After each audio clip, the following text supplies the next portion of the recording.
Paling berpengaruh mungkin menjadi kata yang paling tepat untuk menggambarkan band legendaris yang satu ini. Karena bagi saya tidak ada band di dunia ini yang tidak terpengaruh dari mereka, baik itu langsung ataupun tidak. The Beatles! The Beatles! The Beatles! The Beatles. This is Liverpool, a hard-edged seaport city on the northwest coast of England. Liverpool 1956. Saat itu John Lennon yang baru berusia 16 tahun membentuk band bernama Quarrymen, sebuah band skiffle dengan beberapa teman sekolahnya di Quarry Bank High School. Singkat cerita, di tahun 1957 bergabunglah dua orang kenalannya, yaitu Paul McCartney dan George Harrison. Lalu pada Januari 1959, teman-teman John Lennon dari Quarry Bank keluar dari band, menyisakan John, Paul, dan George sebagai tiga gitaris yang memainkan musik rock and roll. Kemudian bergabung teman kuliah Lennon, Stuart Sutcliffe, pada Januari 1960 sebagai bassist. Sempat memakai nama band berbeda, akhirnya mereka menggunakan nama The Beatles di pertengahan Agustus 1960. Formasi original The Beatles akhirnya terbentuk setelah bergabungnya seorang drummer bernama Pete Best. Hamburg is situated on the River Elbe. The decline of Lübeck makes a striking contrast with the development of Hamburg. Hamburg, Jerman Barat 1960. Di kota inilah The Beatles memiliki residensi pertama. Mereka memainkan pertunjukan di beberapa klub berbeda. Namun kemudian mereka menerima penghentian kontrak setelah melanggar peraturan dan dideportasinya George, Paul, dan Pete. Dengan kondisi seperti itu, John Lennon menyusul pulang ke Liverpool, sementara Stuart menetap di Jerman. Di tahun 1961, Stuart kemudian memutuskan untuk keluar dari The Beatles, lalu Paul McCartney pindah ke posisi basis. Kuartet ini kemudian dikontrak oleh Bert Kaempfert sebagai band pengiring penyanyi Tony Sheridan dalam serangkaian rekaman untuk Polydor Records. The Beatles kemudian mendapatkan popularitas di Liverpool seiring dengan gerakan Mersey Beat yang sedang berkembang pesat. Something new was wanted, and out of the cavern there emerged a new sound. The Mersey Beat came firm from the mold. Masih di tahun 1961, dalam suatu pertunjukan, The Beatles untuk pertama kalinya bertemu dengan entrepreneur musik yaitu Brian Epstein. Epstein sangat menyukai musik The Beatles, yang kemudian dia didapuk sebagai manajer mulai dari Januari 1962. Brian Epstein, the man who built the Beatles into a cult. Berita duka muncul ketika The Beatles kembali ke Jerman. Stuart Sutcliffe telah meninggal dunia karena pendarahan otak. Next, singkat cerita, Brian Epstein kemudian menyambangi beberapa lebar rekaman, namun mereka ditolak dengan mengatakan grup band berbasis gitar sudah tidak akan laku.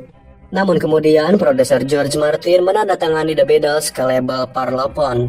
Akhirnya tepat pada Juni 1962, The Beatles melakukan sesi rekaman pertama mereka di Abbey Recording Studios London, yang kelak akan dikenal dengan nama Abbey Road Studios. Namun George Martin kemudian mengeluh kepada Epstein tentang permainan drum Pete Best yang dianggap kurang. Setelah melalui pertimbangan, Pete Best dikeluarkan dari The Beatles. Lalu pada pertengahan Agustus bergabunglah Ringo Starr. Formasi baru ini menghasilkan beberapa rekaman, tetapi George Martin tetap tidak puas. Mereka lalu menyewa drummer Andy White yang menghasilkan 3 rekaman awal The Beatles, yaitu Love Me Do, Please Please Me, dan P.S. I Love You. Love Me Do kemudian dirilis sebagai single pertama dari The Beatles di awal Oktober 1962, yang langsung menduduki posisi 17 di chart record retailer. The Beatles kemudian melakukan debut pertunjukan televisi pertama mereka di program berita regional People and Places. Saat itu, kolaborasi penulisan lagu John Lennon dan Paul McCartney dimulai, mengembangkan apa yang akan disebut sebagai komposisi ajaib. Dan di awal tahun 1963, Brian Epstein mulai memaksimalkan potensi komersial mereka, mendorong keempat anggota untuk mengadopsi sifat-sifat profesional saat tampil, seperti berhenti mengumpat dan merokok di atas panggung. The hottest musical group in Great Britain today is the Beatles. Februari 1963, The Beatles merekam 10 lagu untuk debut album mereka Please Please Me di Abbey Road Studios. Album ini dirilis pada Maret 1963, yang kemudian mencapai nomor 1 di setiap tangga musik Inggris sehari setelah perilisannya. Fun fact, semua album The Beatles mencapai kesuksesan yang sama, kecuali album Yellow Submarine. Pertanyaannya, bagaimana debut album mereka ini bisa meledak hanya dalam waktu sehari? Apakah momentum atau takdir? Entahlah, saya tidak tahu. Bahkan John Lennon menyatakan, dia dan Paul hanya menulis lagu-lagu pop ala Everly Brothers dan Buddy Holly, tidak lebih dari itu.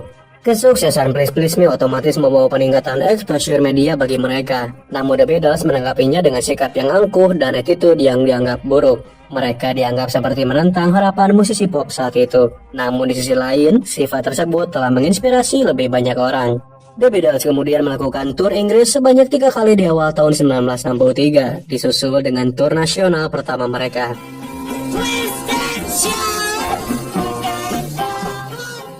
How long do you think Beatlemania will last? As long as you all keep coming. Popularitas mereka semakin meningkat. Setiap penampilan The Beatles selalu disambut dengan antusias oleh para penggemar yang terus berteriak histeris. Fenomena tersebut kemudian dikenal dengan nama Beatlemania. The Beatles kemudian memulai tur mereka sendiri di Swedia, menjadi pertunjukan pertama mereka di luar Britania Raya setelah mencapai popularitas. Fenomena Beatlemania semakin menjadi-jadi, membuat pihak keamanan harus mengendalikan kerumunan penonton bahkan sebelum konser dimulai. Next, di akhir tahun 1963, album Please Please Me yang sedang nyaman bercokol di posisi pertama telah digeser oleh album lain. Tidak lain tidak bukan adalah album kedua The Beatles, With The Beatles, yang dirilis pada November 1963. Direkam dengan teknik produksi studio yang lebih baik daripada pendahulunya, With The Beatles sukses terjual lebih dari 500,000 keping hanya dalam waktu 1 minggu. Album ini telah mengukuhkan John Lennon dan Paul McCartney sebagai duet komposer yang sangat luar biasa. With The Beatles kemudian menjadi album kedua dalam sejarah musik Inggris yang terjual sebanyak 1 juta keping, angka yang sebelumnya hanya dicapai oleh soundtrack South Pacific pada tahun 1958.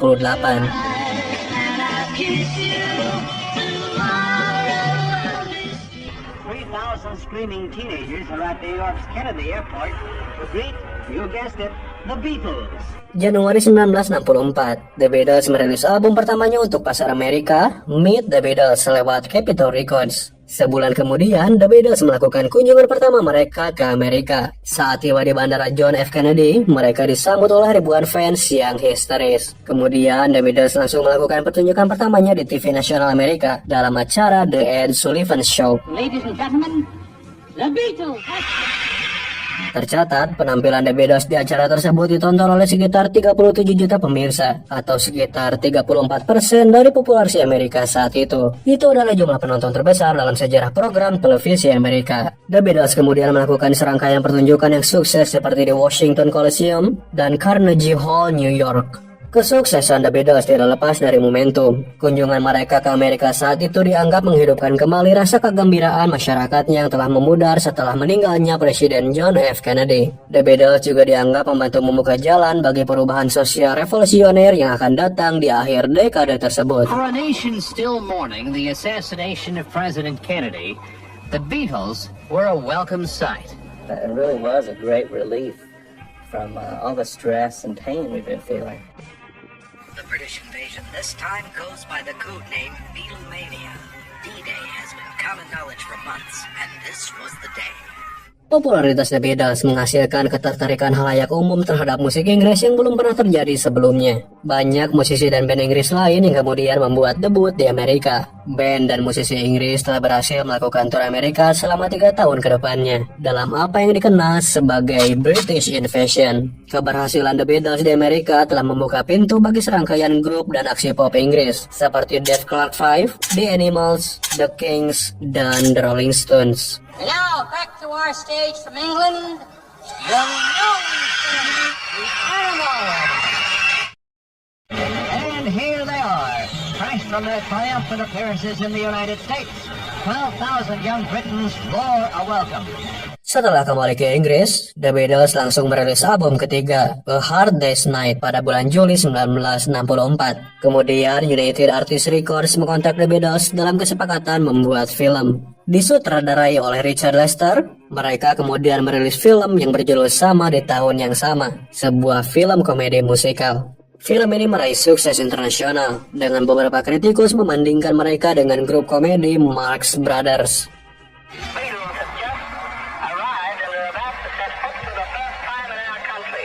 Pertengahan tahun 1964, The Beatles menggelar tur internasional pertama mereka, melakukan 37 pertunjukan selama 27 hari melintasi Denmark, Belanda, Hong Kong, Australia, dan Selandia Baru. Disusul dengan tur Amerika Serikat sebanyak 30 pertunjukan di 23 kota. Saat berada di New York, The Beatles bertemu dengan ikon musik populer lainnya yaitu Bob Dylan. Pertemuan tersebut menjadi momentum penting untuk musik dan budaya yang mereka usung. Pasalnya diketahui, penggemar mereka masing-masing bagaikan menghuni dua subkultur yang terpisah. Audiens Dylan berasal dari anak kuliahan dengan kecenderungan artistik intelektual, idealisme politik sosial, dan gaya bohemian. Sedangkan audiens The Beatles adalah teeny boppers, yaitu anak-anak sekolah menengah atau sekolah dasar yang hidupnya benar-benar terbungkus dalam budaya populer yang dikomersilkan dari televisi, radio, majalah, dan lain sebagainya. Setelah pertemuan dan diskusi, kedua pihak baik itu Bob Dylan dan The Beatles saling meniru unsur-unsur dari kedua pihak, seperti persona, teknik, dan attitude. Alhasil, gap antara penggemar musik folk dan rock akhirnya bisa dibilang hilang, melebur tanpa perbedaan. Fun fact, Bob Dylan yang telah memperkenalkan ganja ke anggota The Beatles. Album keempat mereka yang bertajuk Battle for Sale kemudian dirilis pada Desember 1964. Namun album ini telah menandai konflik di dalam tubuh mereka sendiri, hasil dari kesuksesan global yang berdampak pada proses kreatif. The Beatles saat itu terlalu disibukkan oleh tour, sehingga mereka kehabisan ide untuk menulis lagu. Alhasil mereka memasukkan 6 lagu cover untuk melengkapi album. Namun tetap, 8 lagu asli mereka sangat menonjol, menunjukkan semakin matangnya kemitraan penulisan lagu John Lennon dan Paul McCartney. Memasuki tahun 1965, John Lennon, George Harrison, dan Ringo Starr menjadi pengguna LSD. Penggunaan obat-obatan psychedelic tersebut membuat George Harrison menemukan jalannya menuju meditasi dan spiritualisme. Lalu Paul McCartney yang awalnya enggan untuk mencoba, akhirnya mulai mengkonsumsinya pada akhir 1966. Para anggota The Beatles kemudian menyatakan bahwa LSD telah membantu membuka mata mereka, membuat mereka menjadi anggota masyarakat yang lebih baik, lebih jujur, dan lebih toleran. Tetapi tetap, jangan ditiru ya guys. Oke. Mr. George Harrison, Mr. John Lennon, Mr. Paul McCartney, and Mr. Ringo Starr, members of the most excellent order of the British Empire. Juni 1965, The Beatles telah didominasikan untuk mendapatkan penghargaan kehormatan kerajaan Inggris. Lalu Ratu Elizabeth II kemudian memasukkan keempat anggota The Beatles sebagai anggota ordo kerajaan Inggris. Hal itu sontak memicu kontroversi. Orang-orang yang menerima penghargaan yang sama, yang sebagian besar adalah veteran perang, mengembalikan lencana penghormatan mereka sebagai protes karena The Beatles dirasa tidak layak mendapatkan gelar kehormatan tersebut. Next, The Beatles kemudian merilis album kelima mereka, Help, yang dirilis pada Agustus 1965. Setelah sebelumnya, mereka merilis film kedua yang berjudul sama. Album Help telah sukses membuat The Beatles menjadi grup rock pertama yang didominasikan dalam Grammy Award untuk kategori Album of the Year. Setelah itu, mereka kembali melakukan tur Amerika yang dibuka dengan penampilan di hadapan lebih dari 50.000 penonton di Shea Stadium, New York. Here are the Beatles. Konser tersebut telah memecahkan rekor dunia dan memungkinkan menjadi penampilan paling terkenal dari semua konser The Beatles. Menjelang akhir tur, The Beatles kemudian bertemu dengan Elvis Presley, yang notabene merupakan pengaruh dasar musik The Beatles. Lalu diketahui The Beatles memiliki serial kartun di TV Amerika. Kartun yang bertemakan komedi slapstick yang tayang selama 2 tahun. Serial ini menjadi tonggak sejarah televisi Amerika, menjadi series mingguan pertama yang menampilkan versi animasi dari tokoh nyata. Di akhir tahun 1965, The Beatles pulang ke Inggris dan memasuki studio rekaman kembali untuk pertama kalinya. Dirilis pada bulan Desember, Rubber Soul dipuji oleh para kritikus sebagai langkah yang besar dalam kedewasaan dan kompleksitas musik The Beatles. Jangkauan tematik mereka mulai meluas, merangkul aspek romantisme dan filosofi yang lebih dalam. Dampak dari penggunaan ganja yang menjadi kebiasaan baru para anggotanya. Rubber Soul adalah album favorit dari George Harrison. Namun album ini menjadi tanda-tanda dimulainya konflik antara John Lennon dan Paul McCartney. Quote, Christianity will go. It will vanish and shrink. We're more popular than Jesus. Unquote. Tahun 1966, The Beatles mendapatkan reaksi keras dari pemuka agama dan sosial konservatif Amerika, termasuk Ku Klux Klan, atas komentar yang dibuat John Lennon tersebut. Vatikan mengeluarkan protes. Spanyol, Belanda, dan Afrika Selatan memblacklist album The Beatles. Namun akhirnya John Lennon kemudian melakukan klarifikasi dan meminta maaf dalam sebuah konferensi pers. I'm not saying that we're better or greater or comparing us with Jesus Christ as a person or God as a thing or whatever it is. I just said what I said and it was wrong, or was taken wrong, and now it's wrong. Listen. I am, yes, you know, even though it's not, I never meant what people think I meant by it. I'm still sorry, I opened my mouth. Lanjut, album Revolver kemudian dirilis pada Agustus 1966, menandai langkah artistik lainnya dari mereka. Album ini menampilkan penulisan lagu yang sangat canggih, eksperimen studio, dan repertoire gaya musik yang sangat berkembang, mulai dari aransemen string klasik yang inovatif hingga psychedelia. Kemudian diketahui di tahun 2003, majalah Rolling Stone menempatkan album Revolver di posisi ketiga dalam daftar album terbesar sepanjang masa.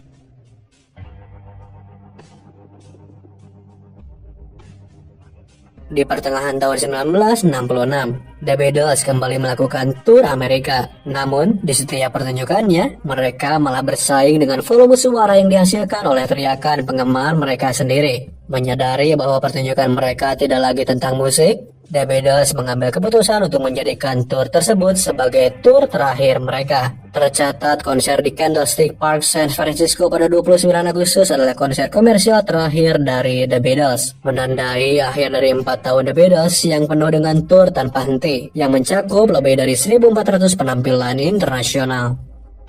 Dibebaskan dari beban melakukan tur, The Beatles menganut pendekatan yang semakin eksperimental saat mereka merekam album Sgt. Pepper's Lonely Hearts Club Band yang dimulai pada akhir November 1966. Menurut insinyur musik Geoff Emerick, rekaman album ini memakan waktu lebih dari 700 jam. Sgt. Pepper kemudian dirilis pada bulan Mei 1967. Kompleksitas musik dari rekaman ini mengejutkan para seniman kontemporer karena album ini dibuat dengan menggunakan teknologi perekam 4 jalur yang primitif. Album ini menerima pujian universal. Pers di skena bawah tanah maupun arus utama menyebut The Beatles sebagai pemimpin budaya anak muda serta revolusioner gaya hidup. Album ini juga menjadi album pop rock pertama yang menyertakan lirik lengkap di sampul belakangnya. Kemudian lirik-lirik dalam album ini menjadi bahan analisis. Seperti pada akhir tahun 1967, album Sgt. Pepper menjadi subjek penelitian ilmiah oleh para kritikus sastra Amerika dan profesor bahasa Inggris. Sampul albumnya yang rumit juga menarik minat studi yang cukup besar, yang merupakan kolase yang dirancang oleh seniman pop Peter Black dan Jen Howard, menggambarkan The Beatles sebagai band fiksi yang berdiri di depan kerumunan orang-orang terkenal. Kumis tebal yang dikenakan oleh mereka mencerminkan pengaruh gaya hippie yang sedang berkembang, sementara parodi seragam militer berwarna cerah menggambarkan mereka sebagai tampilan anti-otoriter dan anti-kemapanan. Sgt. Pepper kemudian terjual sebanyak 2,5 juta kopi dalam waktu 3 bulan, melebihi kesuksesan semua album-album The Beatles. Dan diketahui pada tahun 2003, Rolling Stone menempatkan Sgt. Pepper di posisi nomor 1 dalam daftar album terbesar sepanjang masa.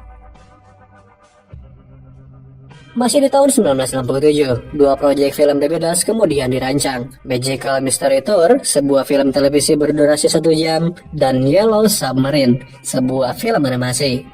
Kemudian di era ini, penggunaan obat-obatan psychedelic para anggota The Beatles mencapai puncaknya. Alhasil, para anggota The Beatles pergi ke India untuk melakukan meditasi transendental. Sayangnya, 2 hari kemudian mereka diberitahu lewat telepon bahwa Brian Epstein meninggal dunia pada 27 Agustus. Meninggalnya Epstein membuat keempat anggota The Beatles kebingungan dan takut akan masa depan mereka.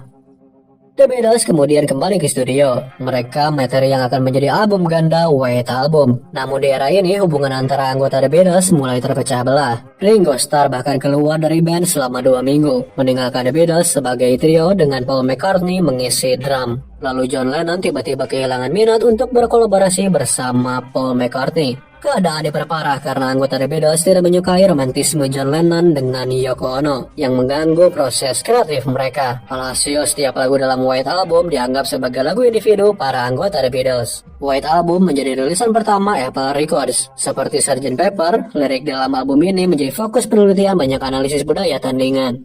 Disusul dengan album Yellow Submarine yang dirilis pada awal tahun 1969, sebuah album soundtrack dari film animasi yang sudah dirilis sebelumnya.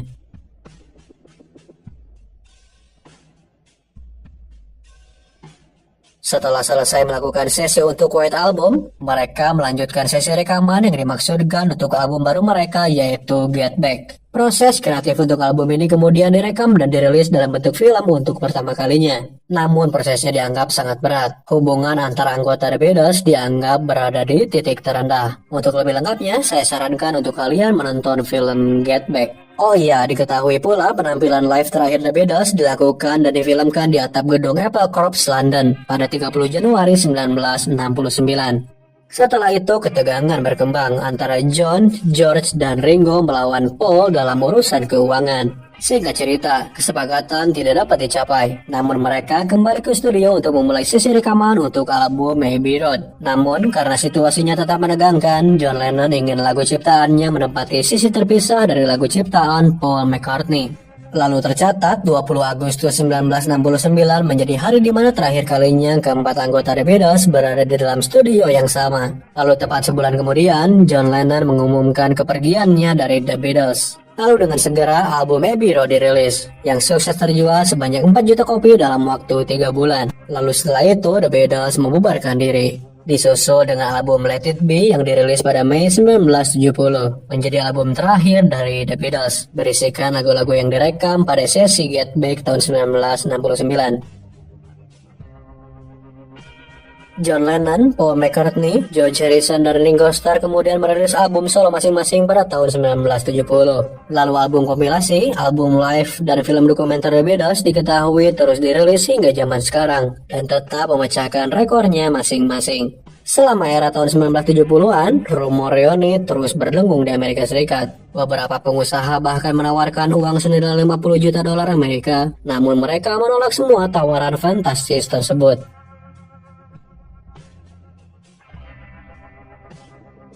Tepatnya pada malam hari tanggal 8 Desember tahun 1980, John Lennon ditembak hingga meninggal dunia di luar kediamannya apartemen Dakota, New York oleh Mark David Chapman. Chapman merupakan seorang penggemar The Beatles yang marah atas komentar Lennon tentang Yesus, dan dia juga dendam dengan gaya hidup mewah ala John Lennon. Sontak kesedihan menyebar ke seluruh dunia.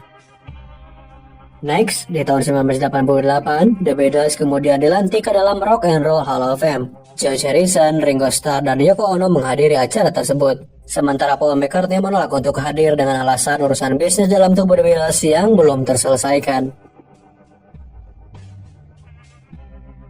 Di tahun 2001, George Harrison meninggal dunia karena kanker paru-paru metastatik di Los Angeles di usianya 58 tahun. Paul McCartney dan Ringo Starr kemudian tampil di konser For George yang dihelat oleh Eric Clapton di Royal Albert Hall.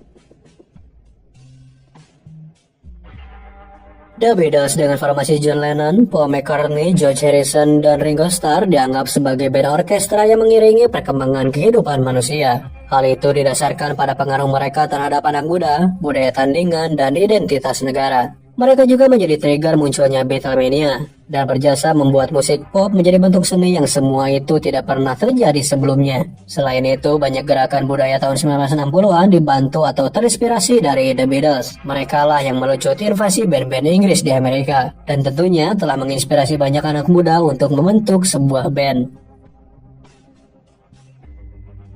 Seberapapun menginspirasinya The Beatles, pasti mereka pun terinspirasi dari musisi dan band lain. Beberapa di antaranya adalah Carl Perkins, Little Richard, Chuck Berry, Buddy Holly, Eddie Cochran, Roy Orbison, Everly Brothers, dan terutamanya Elvis Presley.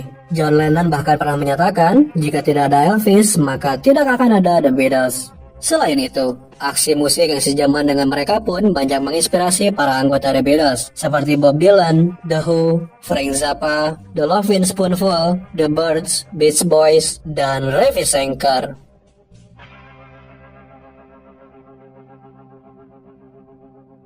Saking berpengaruhnya The Beatles, mereka dianggap sebagai artis yang mampu menerobos batasan periode waktu untuk menghasilkan sesuatu yang unik dan original dalam bentuk musik. Tidak akan ada yang lebih revolusioner, lebih kreatif, dan lebih khas dari mereka. Selain menjadi fenomena Inggris di kancah musik dunia, The Beatles berpengaruh secara global dengan memulainya era album. Selain itu, emulasi fashion terutama gaya rambut mereka memiliki dampak global pada dunia mode bahkan hingga zaman sekarang.